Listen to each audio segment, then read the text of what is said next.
మరియు యెహోవా మోషేకు ఇలాగ సెలవిచ్చెను. ఇశ్రాయేలీల సర్వ సమాజంతో ఇట్లు చెప్పుము, మీరు పరిశుద్ధులై ఉండవలెను. మీ దేవుడైన యెహోవానగు నేను పరిశుద్ధుడనై ఉన్నాను. మీలో ప్రతివాడు తన తల్లికి తన తండ్రికి భయపడవలెను.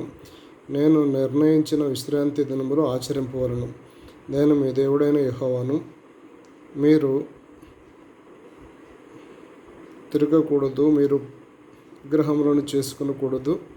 నేను మీ దేవుడైన యెహోవాను. మీరు యెహోవాకు సమాధాన బలి అర్పించినప్పుడు అది అంగీకరించబడినట్లు అర్పించవలెను. మీరు బలి అర్పించు నాడైనను మరో నాడైనను దానిని తినవలను. 3వ నాటి వరకు మిగిలి ఉన్న దానిని అగ్నితో కాల్చివేయవలను. 3వ నాడు దానిలో కొంచెమైనను తినని ఎడల అది హేయమగును, అది అంగీకరింపబడదు. దానిని తినువాడు తన దోష శిక్షను భరించును. వాడు యెహోవాకు పరిశుద్ధమైన దానిని అపవిత్రపరచును.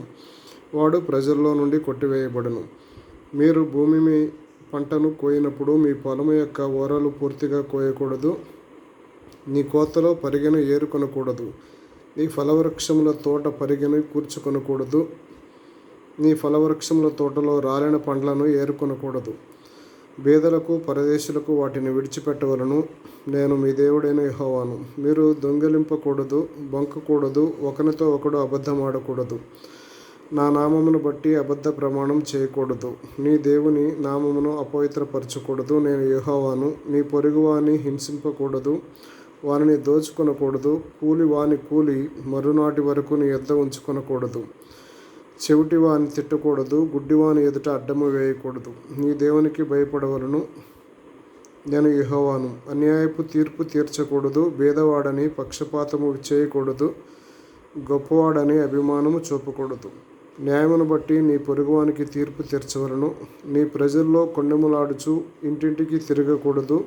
నీ సహోదరునికి ప్రాణహాని చేయకూడదు. నేను యెహోవాను. నీ హృదయములో నీ సహోదరుని మీద పగబట్టకూడదు. నీ పొరుగువాని పాపము నీ మీదకి రాకుండానట్లు నీవు తప్పక వానిని గద్దింపవలను. కీడుకు ప్రతికీడు చేయకూడదు. నీ ప్రజల మీద కోపముంచుకొనక నిన్ను వలె నీ పొరుగువానిని ప్రేమించవలెను. నేను యెహోవాను. మీరు నా కట్టడలను ఆచరింపవలను. నీ జంతువులను నీ ఇతర జాతి జంతువులను కలియనీయకూడదు. నీ పొలములో వేరు వేరు జాతుల విత్తనములు చల్లకూడదు. బొచ్చును నారను కలిసిన బట్ట నేయకూడదు, వేసుకొనకూడదు. ఒకనికి ప్రదానము చేయబడిన దాసి వెల ఇచ్చి విమోచింపబడకుండగా ఏమి, ఊరక విడిపించబడకుండగానేమి, ఒకడు దానితో సేనించి వీర్యస్ఖలనము చేసిన ఎడల వారిని శిక్షింపవలెను. అది విడిపించబడలేదు కనుక వారికి మరణశిక్ష విధించకూడదు.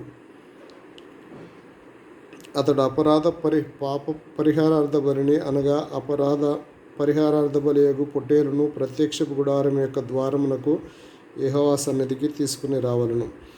అప్పుడు యాజకుడు అతడు చేసిన పాపమును బట్టి పాప పరిహారార్థ బలియగు పొట్టేలు వలన యెహోవా సన్నిధిని అతని నిమిత్తము ప్రాయశ్చిత్తము చేయవలను.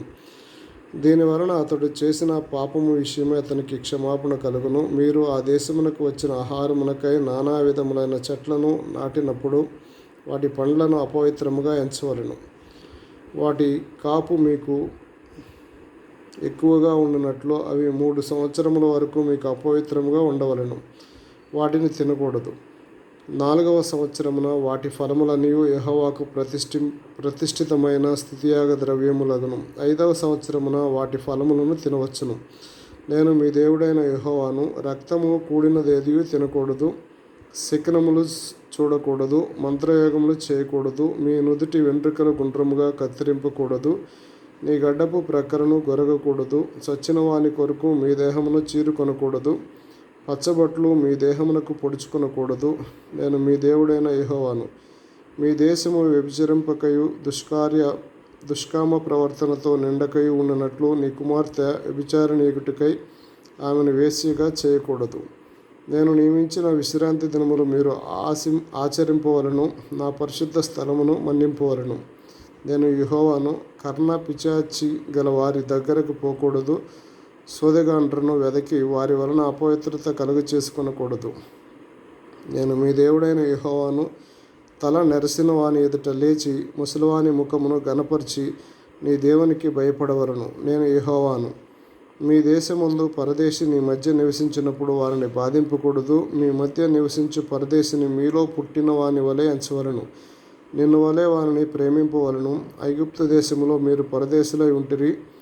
నేను మీ దేవుడైన యెహోవాను. తీర్పు తీర్చునప్పుడు కొలతలో గాని తూనికలో గాని పరిమాణములో గాని మీరు అన్యాయము చేయకూడదు. న్యాయమైన త్రాసులు, న్యాయమైన గుండ్లు, న్యాయమైన తూము, న్యాయమైన పడి మీకుండవలను. నేను ఐగుప్తు దేశంలో నుండి మిమ్మల్ని రప్పించిన మీ దేవుడైన యెహోవాను. కాగా మీరు నా కట్టడలన్నిటినీ నా విధులన్నిటినీ అనుసరించి నడుచుకొనవలెను. నేను యెహోవాను.